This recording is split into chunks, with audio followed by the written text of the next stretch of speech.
Welcome to the Jill on Money Show. It's Tuesday, March 25th, and we are here trying to help you make better, less bad, more considered financial decisions. If you have a question, all you need to do is go to our website, jillonmoney.com. Click the Contact Us button, write us a note. That's the email we receive. If you would like to join us live, just check the box. Mark will do everything else. And of course, just bookmark our website because everything we do lives on that website. I also want to remind you that we have another podcast. Many of you were subscribers to this podcast already, and then we stopped doing our Saturday and Sunday versions. But wait, we're back to doing Saturdays and Sundays, but it's in a different feed. It's in the Money Watch feed. So wherever you get this podcast, you maybe perhaps are on the Odyssey app or somewhere else. You should also subscribe to our sister broadcast, Money Watch. And we're really trying to focus on some of the more, I was going to say basic, but it's really not that. It's the critical parts of every person's financial life. And we go a little bit deeper into each topic and we take our time. So if you've got somebody in your life who you think could use a little bit more of the going back to basics and making sure they've got all the building blocks, or if you want that, please subscribe to Money Watch. All right, let's do some emails. Mark says they're piling up. All right, this is from Judah, who writes, the best argument that I've heard for why you should focus on paying off the mortgage rather than investing more is that if you had paid for a house, you wouldn't go and take a mortgage just to invest that money. So my question for you is whether you think that's true. Would you advise a 30-year-old with a paid-off house take out 80% of the equity and invest it?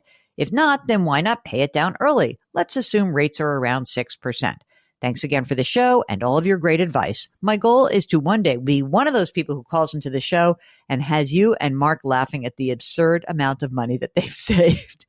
Well, okay. First of all, once you've paid off a house, it's not just an investment decision. It's about your ability to access the equity in your place.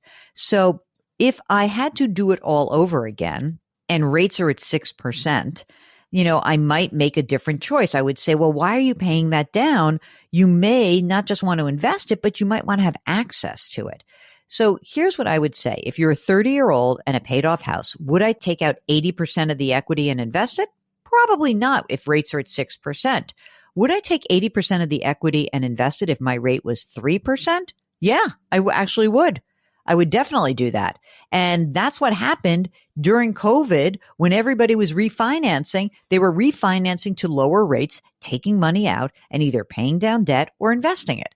The thing that I think is hard to imagine when you're 30 years old is how you might need your money in the future. You might need your money to put kids through school. You might need money because you've lost your job and you're not at your retirement date yet.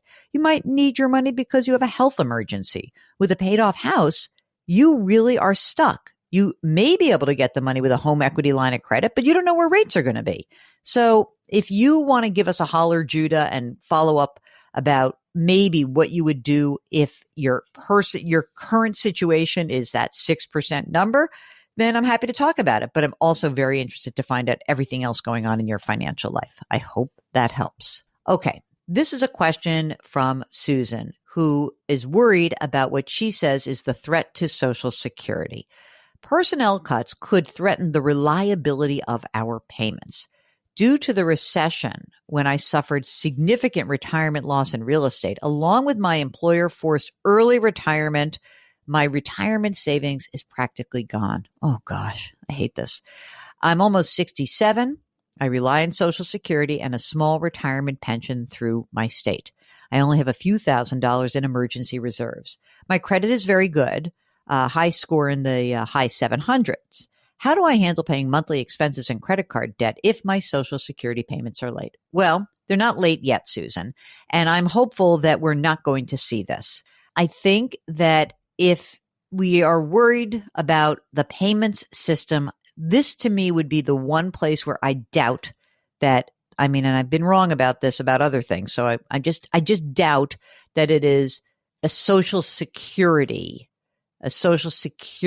issue, okay, that they would be messing with. Remember how many people receive Social Security benefits? Remember how many of those people vote? but it's hard. It's scary. It's really scary. This is a question from Nelson. My 84-year-old mother has been diagnosed with dementia and Alzheimer's. She's moved out of her home and into mine. We live in California. I am retired. I've taken on full-time caregiving duties with assistance from my wife, who works full-time. I have two younger sisters who work full-time. They visit on weekends to assist with caregiving to give me a respite. We're trying to care for mom and ourselves until such time as she might require a higher level of care in the home or potentially move into an assisted living or memory care facility. Our mother has an estate plan, which has her home and accounts in a living trust. The trust has my sisters and me as the successor trustees, 1/3 interest in the trust estate. My mother has had me manage her finances fully for over 5 years now. I estimate that if she were to require a higher level of in-home care or live in an assisted living or memory care facility, she would have enough funds to cover her for at least a few years of care. If those funds were to run low in the coming years, we would have to sell her house to fund additional care, as that would be her only remaining asset. Our mother's neurologist has determined she can no longer make meaningful decisions with regard to financial, legal, or medical matters and has provided a written statement. She has a durable power of attorney, advanced healthcare directive, which names my sisters and me as being responsible. Okay. Currently, the house is vacant, but my youngest sister has expressed an interest in moving in. She has proposed purchasing the house after selling her current home. This tracks to our mother's expressed desire in the past to keep the family home in the family. It would also provide a source of funds should they be needed for additional future care. However, since our mother doesn't actually need the extra funds at the present time, it doesn't make sense from a tax perspective right now. What other financial options should we consider? We would love for our youngest sister to keep the house in the family. We'd love to have our mother's home not be vacant, but we also don't want to hinder mom's care if she needed more funds than she has down the road. What advice do you have that could allow us to keep both ideals in focus? You have the solution, my friend. Listen, Nelson, I don't know how much the house is worth. It's California. So let's assume you're worried because you're going to have a big capital gains to pay, right? Because she can only exclude $250,000 of this house, right? So I don't know. I just feel like just pay it, because what's the difference? And the alternative is you wait, it's all done at the last minute, and maybe you could do that as well. You wait till she dies, you get a step up in cost basis. I don't know. It just seems to me that it's probably easy to have her move in. She could move into the vacant house now anyway, and maybe be prepared to pay for it, and maybe just pay some rent right now, and then maybe you can wait and see. Thankfully, she seems like she has the money she needs. So maybe what you should do is your youngest sister sells her house, moves into the current home, occupies the house, pays your mom some rent. So that's very easy. She doesn't have to do anything except pay rent, which would be paying the expenses. And you can make that situation, you can kind of keep that as the status quo for a while and see what happens next. This is from John, who says, my wife and I have spoken to a financial advisor whose compensation would be 1% of the portfolio, which comes to $6,000 right now. He looked at our investments. He says he can do better for us. Not wanting to waste your time listing all of our investments is 1% customary. 1% is customary up to a couple $1,000,000. But if that person is not doing anything but managing your money, I wouldn't do it. If that person is a financial planner, then I might consider it. Okay.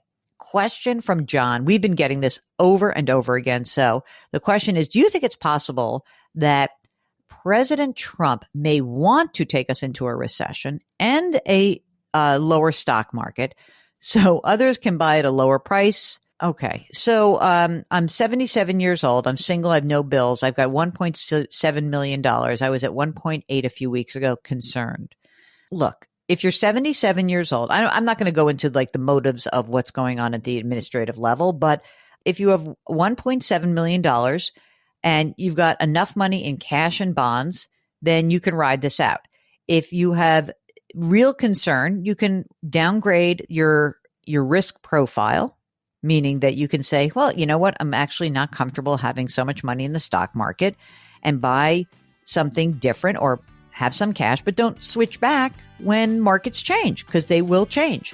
So I would be a little bit less concerned with the motives. I'd be more concerned with how you actually want to manage your financial life. That's most important to me. So if you need more assistance, give us a holler. Go to JillOnMoney.com, click the Contact Us button. We'd be delighted to help you out. Don't forget, you can subscribe to us on the Odyssey app or wherever you find your favorite podcast. Please leave us a rating and review wherever you listen.